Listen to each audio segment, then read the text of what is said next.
In some prisons, inmates are not allowed to look guards in the eye. In others, you spend 23 hours a day in a concrete box the size of a parking spot. And in one country's prison system, the rules are so strict that inmates have been known to forget how to have a conversation. These aren't just rules. These are systems designed to do something very specific to the human mind. And once you see what that is, it changes everything. Today we're breaking down the strangest, most unsettling, and most psychologically revealing prison rules from around the world. Official rules, unofficial rules, unwritten codes that every inmate knows, and nobody taught them. This is every weird prison rule explained. Let's count it down. Number 12, Halden Prison, Norway. The prison that looks like a college campus. Let's start with the one that makes everyone in America do a double take. Halden Prison in Norway is consistently ranked as one of the most humane correctional facilities on Earth. And when you see what that actually looks like in practice, it's genuinely disorienting. Inmates live in individual rooms with flat-screen televisions, private bathrooms, and furniture that would not look out of place in an affordable apartment.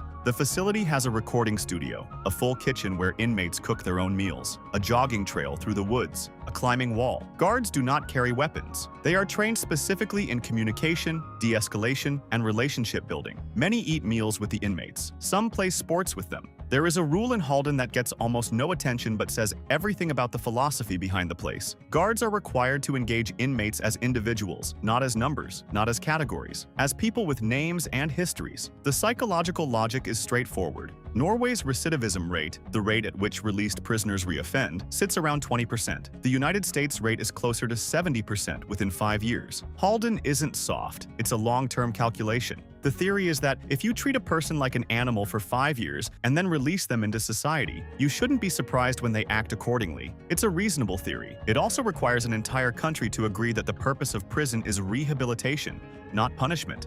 That agreement is harder than the jogging trail. But this is where things start getting more complicated. Number 11. Japanese prisons. The silence system. Japan's prison system operates on a set of rules so precise, so structured, and so deeply controlling that former inmates have described the experience as existing inside a machine. The silence rule is the one that hits first. In many Japanese prisons, inmates are not permitted to speak during meals, not permitted to speak while moving between locations, not permitted to speak during work periods. Conversation is restricted to specific designated times, and even then, it must be quiet and purposeful. Inmates walk in single-file lines with their eyes down and their hands held in a specific position. They must ask permission, using a formal, prescribed phrase, before speaking to a guard. If the request is phrased incorrectly, the answer is no. The daily schedule is rigid to the minute. Wake at the same time. Breakfast at the same time. Work from this hour to this hour. Exercise in this formation. Lights out at exactly this time. There is no variation. There are no exceptions. The routine is the point. The psychological effect of this level of structure is genuinely complex. On one hand, rigid routine in clinical settings has been shown to reduce anxiety. Predictability can be stabilizing. On the other hand, when every single decision in your day has been made for you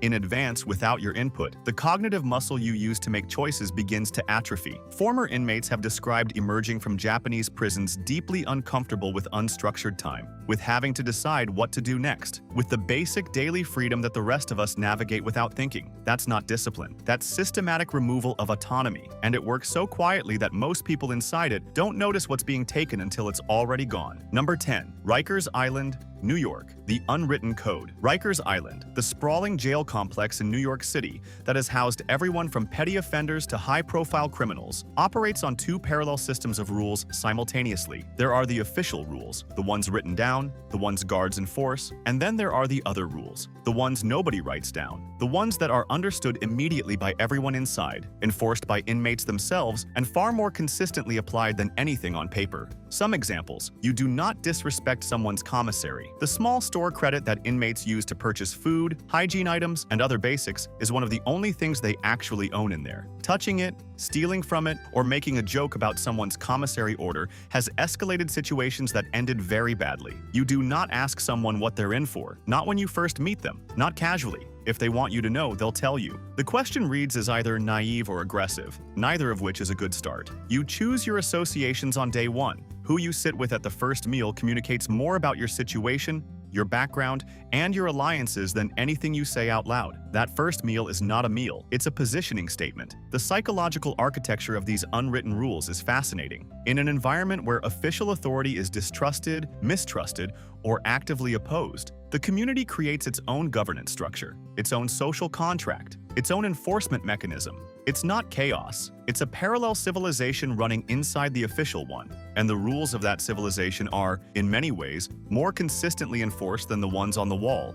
And this next one is harder to imagine than anything so far. Number 9. Pelican Bay, California, the Phantom Yard. Pelican Bay, State Prison's Security Housing Unit, known as the SHU, was designed for one specific purpose: to house the inmates that other maximum security prisons couldn't manage. The rules inside the SHU are not complicated. They are simply extreme. 22.5 hours per day in a cell, alone. The cell is approximately 8 by 10 feet. There is a concrete bed, a concrete desk, a small sink, and a toilet. There is no window to the outside. The only natural light comes from a small frosted skylight built into the ceiling. You can tell whether it's day or night, but nothing else. For 1.5 hours per day, inmates are moved to an exercise yard. The yard is a slightly larger concrete room, alone, open to the sky through a metal grate at the top. No programming, no group activities, no work assignments, no education, limited reading material. Some inmates at Pelican Bay spent not months but decades under these conditions. The documented psychological effects of prolonged solitary confinement read like a clinical horror list: hallucinations, extreme anxiety, inability to think clearly, hypersensitivity to stimulation, and a near-complete loss of the ability to interact socially. The United Nations Special Rapporteur on Torture concluded that solitary confinement beyond 15 days constitutes cruel, inhuman, or degrading treatment.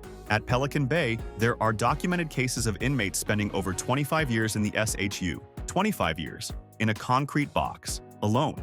That's not a sentence, that's an erasure.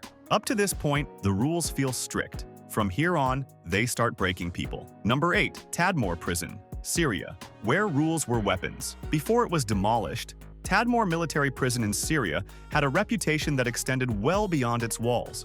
Former inmates described an environment where the rules existed not to maintain order, but to maintain terror, where the unpredictability itself was the instrument. The rule about eye contact was absolute.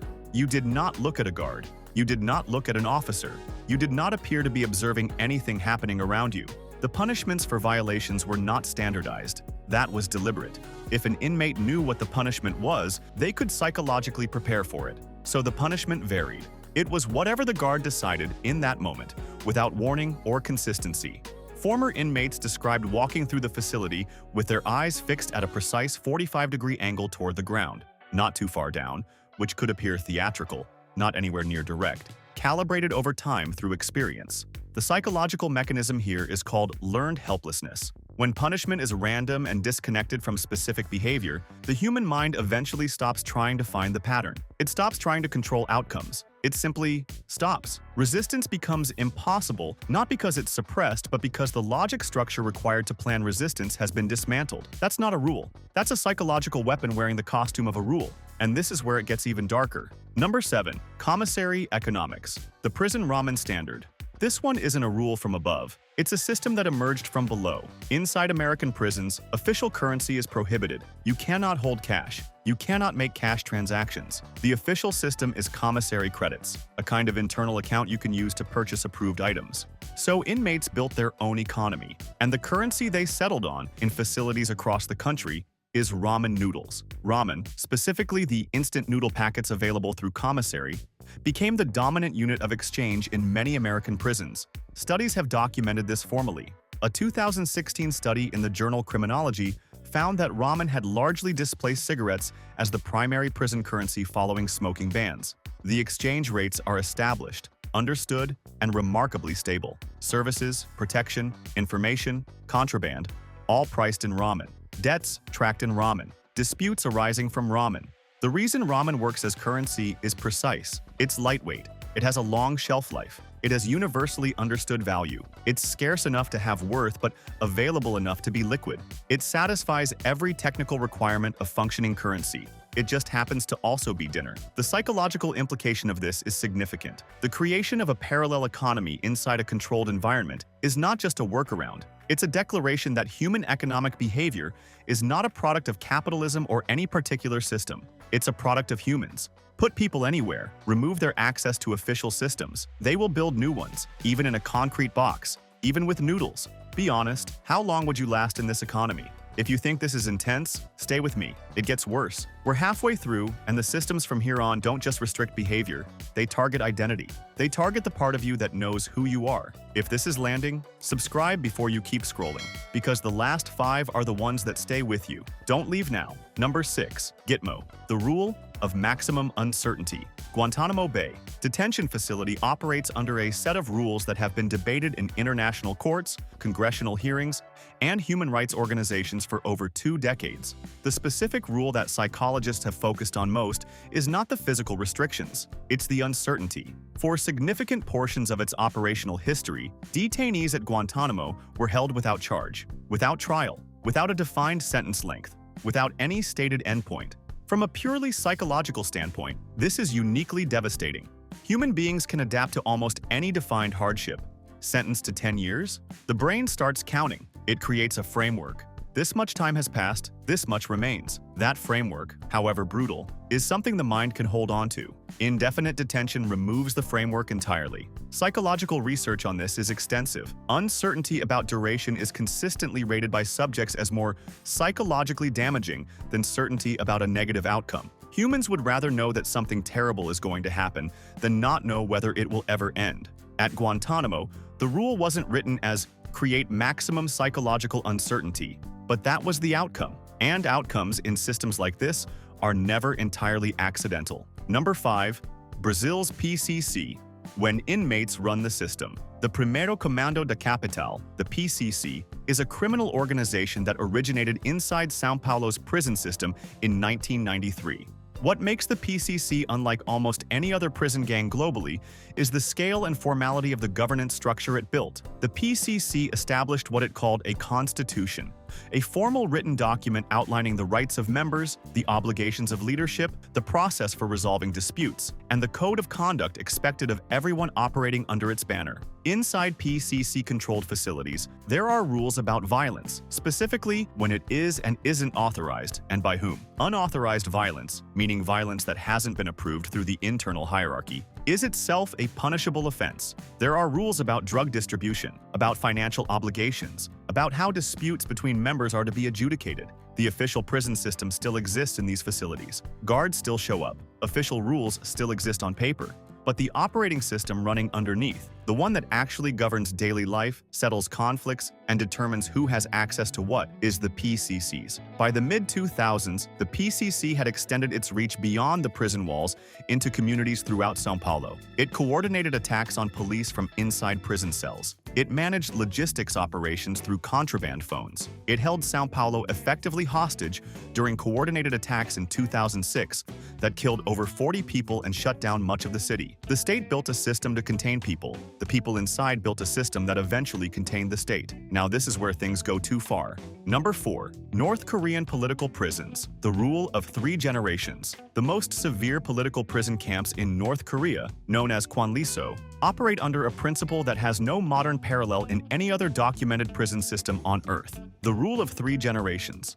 If you are convicted of a political crime, real or fabricated, your punishment does not end with you. Your children are imprisoned. Your parents are imprisoned. 3 generations of a family incarcerated simultaneously for the crime of one member. The logic, as articulated by the regime, is that political deviation is a kind of ideological contamination, that the family unit that produced a dissident must be treated as compromised, that the contamination must be isolated at its roots.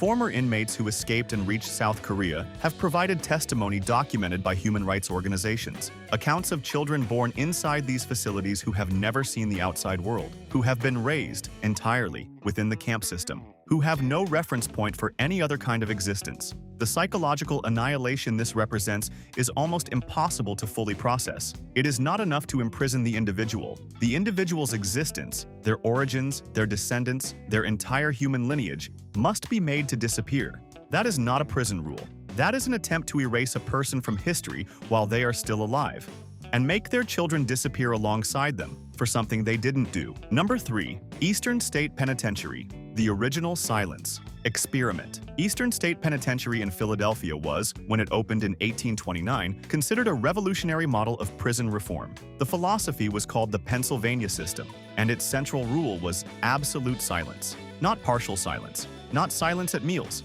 complete, total, unbroken silence. At all times, inmates were housed in individual cells. They worked in those cells. They exercised alone in small, individual outdoor pens attached to their cells. When they were moved through the facility, for any reason, guards placed hoods over their heads so they could not see other inmates, could not be seen, and could not communicate in any way. The theory, genuinely held, sincerely argued by its advocates, was that isolation and silence would give inmates time to reflect on their crimes, that the penitentiary, the word is literally derived from the concept of penitence, would produce genuine moral transformation through forced contemplation. Charles Dickens visited the Eastern State in 1842 and wrote about it in his American Notes. His assessment was pointed. He described the system as a form of torture that was more damaging than physical punishment precisely because it left no visible marks. The psychological research that came later proved him correct. The effects of prolonged isolation on the human mind are severe, predictable, and well documented. Humans are social animals.